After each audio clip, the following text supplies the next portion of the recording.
Chanakya international academy உங்களுக்குள் இருக்கும் தலைவரை வெளிக்கொண்டு வரும் பியூர் பாலிடிக்ஸ் பயிற்சி பட்டறை. நேரடி மற்றும் இணைய வழி. கான்டாக்ட் 7338824242.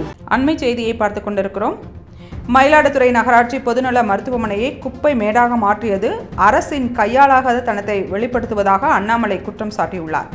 மயிலாடுதுறையில் தருமபுரம் ஆதீனத்திற்கு சொந்தமான 2 ஏக்கர் நிலத்தில் 1951ஆம் ஆண்டு திறக்கப்பட்ட மருத்துவமனை 60 ஆண்டுகளாக இலவச சிகிச்சை வழங்கி வந்தது. பின்னர் நகராட்சிக்கு ஒப்படைக்கப்பட்ட அந்த மருத்துவமனை இலவச மகப்பேறு மருத்துவமனையாக செயல்பட்டது. ஆனால் கடந்த 7 ஆண்டுகளாக அது செயல்படாமல் உள்ளது.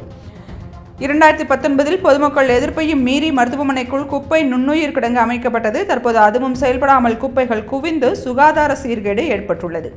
ஆதீனம் மருத்துவமனையை மீண்டும் பராமரிக்க அனுமதி கோரி கடிதம் எழுதியும் நகராட்சி பதில் அளிக்காமல் 2023இல் கட்டிடத்தை இடிக்க முடிவு செய்தது. இதற்கு தர்மபுர ஆதீனம் மற்றும் பாஜக கடும் எதிர்ப்பு தெரிவித்ததால் நகராட்சி தற்காலிகமாக நடவடிக்கையை எடுக்கவில்லை. தற்போது மீண்டும் மருத்துவமனை கட்டிடத்தை இடிக்க நகராட்சி முடிவு செய்துள்ளதாக செய்திகள் வெளியாகியுள்ளன.